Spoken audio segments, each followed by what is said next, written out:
ബഹുമാനികളെ, അപ്പോ മയ്യത്തിനെ കുളിപ്പിക്കുന്ന വെള്ളത്തിൽ ആദ്യം മുതലേ കുറഞ്ഞ കർപ്പൂരം ചേർക്കൽ പ്രത്യേകം സുന്നത്താണ്. അവസാനത്തെ ഒഴിക്കുന്ന വെള്ളത്തിൽ എന്തായാലും ചേർക്കണമെന്ന് പറഞ്ഞു.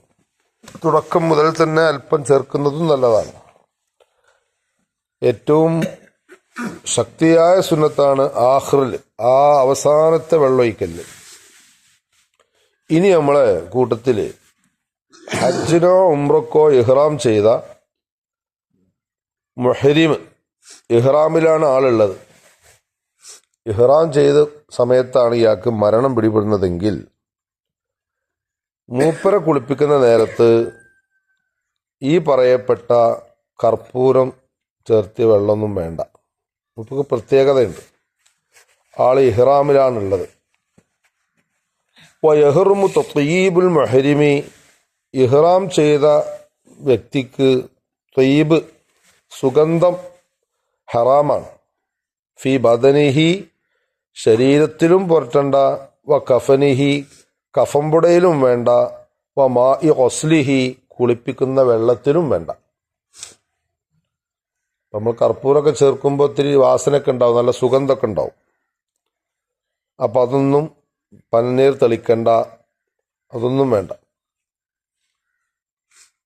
ഇഹ്റാം ചെയ്ത, ഇഹ്റാമിൽ മരിച്ച ആളെ സംബന്ധിച്ചാണ് പറഞ്ഞത്.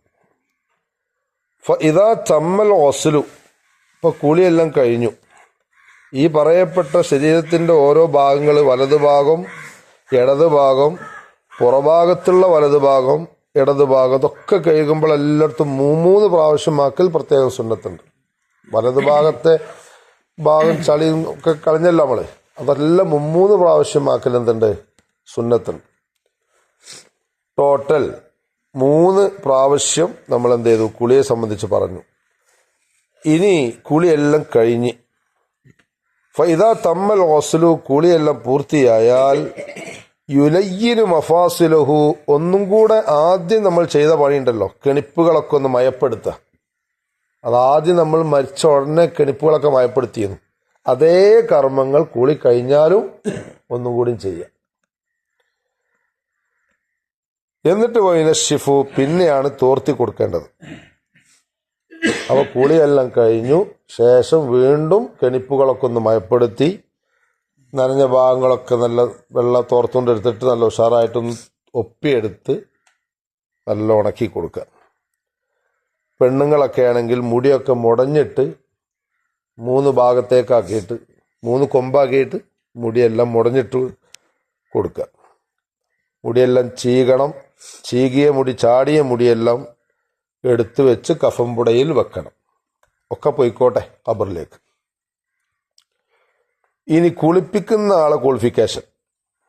യുസന്നു കൗനുൽ ഗാസിലി, കുളിപ്പിക്കുന്ന ആള് ആകൽ സുന്നത്താണ്. അമീനൻ, വിശ്വസ്തനാവണം. വിശ്വസ്തനാവണം, അവിടെ ആള് വിശ്വസ്തനായിരിക്കണം. അതോടൊപ്പം ത്വാഹിറൻ, ശുദ്ധിയുള്ള ആളുമായിരിക്കണം. മിനൽ ഹദസൈനി, 2 അശുദ്ധികളാണുള്ളത്, ഒന്ന് ചെറിയ അശുദ്ധി, മറ്റൊന്ന് വലിയ അശുദ്ധി.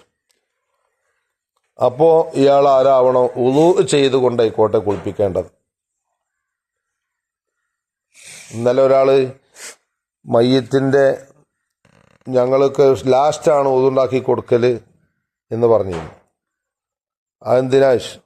അത് ആദ്യം ഉളുണ്ടാക്കി കൊടുത്തുകാണ്ട് പിന്നെ കുളിപ്പിക്കുമ്പോൾ അവിടെയും ഇവിടെയൊക്കെ കൈയൊക്കെ എത്തുമല്ലോ, അപ്പോൾ ഉളു മുറിയിലേന്ന്, മയ്യത്തിൻ്റെ ഉളു മുറിയിലേന്ന്. മയ്യത്തിൻ്റെ ഉളു മുറിയോ? ഇല്ല, മയ്യത്തിൻ്റെ ഉളു എന്താവില്ല, മുറിയില്ല. മയ്യത്തിൻ്റെ ഉളു എങ്ങനെയാ മുറിയണ്? മയ്യത്തിന് ഉളു ഇട്ട് കൊടുത്തു, അയാൾ ഹയ്യല്ല, അയാൾ ജീവിച്ചിരിക്കല്ല, അയാൾ മരണപ്പെട്ടു പോയി. അപ്പോൾ ആദ്യത്തെ ഉളു തന്നെ മതി. കുളിപ്പിക്കുന്ന ആൾക്ക് എന്തുണ്ട്, ഉളു കൊടുക്കല് സുന്നത്തുണ്ട്. ഇനി അയാൾ ഉളു എങ്ങനെ മുറിയണ്? അയാളെ കൈ അങ്ങനെ പിന്നെ മറയോടുകൂടെ അല്ലേ, കൗസ് ഉണ്ടല്ലോ കയ്യമ്മേ, ശീലകഷ്ണുണ്ട്, ശീലകഷ്ണമൊന്നും ഇല്ലാണ്ട് മയ്യത്തിൻ്റെ ദേഹത്തോടെയും തുടരുത്. അപ്പോൾ കുളിപ്പിക്കുന്ന ആൾ ശുദ്ധി ഉണ്ടായിരിക്കണം. ഇനി അയാൾ വലിയ ശുദ്ധിക്കാരനാണെങ്കിലോ, ആൾ വലിയ ശുദ്ധി ഉയർത്തുന്നു, ജനാപത്തിൽ നിന്നും ശുദ്ധിയാകുന്നതാണ്. കുളിച്ചിട്ട് വേണം കുളിപ്പിക്കാൻ വേണ്ടിയിട്ട്. അപ്പോൾ കുളിപ്പിക്കുന്ന നേരത്ത് കുളിപ്പിക്കുന്ന ആൾക്ക് ശുദ്ധി ഉണ്ടാവണം. ശുദ്ധി ഉണ്ടായിരിക്കൽ സുന്നത്താണ്, നിർബന്ധമൊന്നുമില്ല കേട്ടോ, സുന്നത്താണ്. ഇൻഷാ അല്ലാ ഇനി നാളെ നമ്മൾ മയ്യത്ത് കുളിപ്പിക്കുന്ന നേരത്ത് വല്ലതും പറയാനുള്ള നന്മകൾ വല്ലതും കണ്ടാൽ അങ്ങാടി പോയി പറയണോ പറയണ്ടേ, വല്ല മോശത്തരവും കണ്ടാൽ അത് അങ്ങാടി പോയി പറയണോ പറയണ്ടേ എന്നുള്ള ചർച്ചയാണ്, പറയാനുണ്ട്. അല്ലാഹു സുബ്ഹാനഹു വ തആല കേട്ടതൊക്കെ മനസ്സിലാകുന്ന രൂപത്തിൽ അല്ലാഹു ഉപകാരപ്പെടുത്തുമാറാവട്ടെ. സന്തോഷമുള്ള പ്രഭാതാക്കി തരട്ടെ. ഇന്നത്തെ പ്രദോഷം വരെയും ഒരു കുഴപ്പമില്ലാതെ ജീവിക്കാൻ അല്ലാഹു തൗഫീഖ് ചെയ്യട്ടെ. ഇന്നത്തെ ജീവിതത്തിൽ ദിവസത്തിൽ എന്തെങ്കിലും വല്ല ആഫത്ത്, ആഹാത്ത്, മുസീബാത്ത് നമ്മൾക്ക് മീതെ വരുന്നുണ്ടെങ്കിൽ അല്ലാഹു അത് തട്ടിമാറ്റുമാറാവട്ടെ. നമ്മുടെ ഇന്നത്തെ ജമാഅത്ത് നിസ്കാരവും അനുബന്ധ കർമ്മങ്ങളൊക്കെ അല്ലാഹു തആല ഖൈറിലാക്കി തീർക്കട്ടെ. മരണപ്പെട്ടു പോയവർക്കൊക്കെ അല്ലാഹു തആല മഗ്ഫിറത്ത് നൽകട്ടെ. അവൻ്റെ വിശാലമായ റഹ്മത്ത് കൊണ്ട് അവരൊക്കെ അല്ലാഹു രക്ഷപ്പെടുത്തട്ടെ. നമ്മുടെ ജീവിതത്തിൽ വന്നുപോയ ചെറുതും വലുതുമായ ദോഷങ്ങളൊക്കെ അല്ലാഹു പുറത്തു തരട്ടെ. അല്ലാഹുവേ ഞങ്ങളുടെ എല്ലാ നീയത്തുകളും നീ നന്നാക്കി തരണേ റഹ്മാനെ. ഞങ്ങളെ പള്ളിയുടെ നിർമ്മാണത്തിലേക്ക് ആദ്യം മുതൽ ഇന്ന് വരെയും സഹായിച്ചവരെ നീ സഹായിക്കണേ റഹ്മാനെ. അതിൻ്റെ പൂർത്തീകരണത്തിന് ആവശ്യമായ വഴികളൊക്കെ നീ കാണിച്ചു തരണേ അല്ലാഹ്. ربنا تقبل منا إنك أنت السميع العليم وتب علينا إنك أنت التواب الرحيم. آمين برحمتك يا أرحم الراحمين. بفضل صلى الله على محمد صلى الله عليه وسلم. صلى الله على محمد صلى الله عليه وسلم. اللهم صل على محمد يا رب صل عليه وسلم. وصل على جميع الأنبياء والمرسلين والحمد لله رب العالمين. تقبل الله. السلام عليكم ورحمة الله.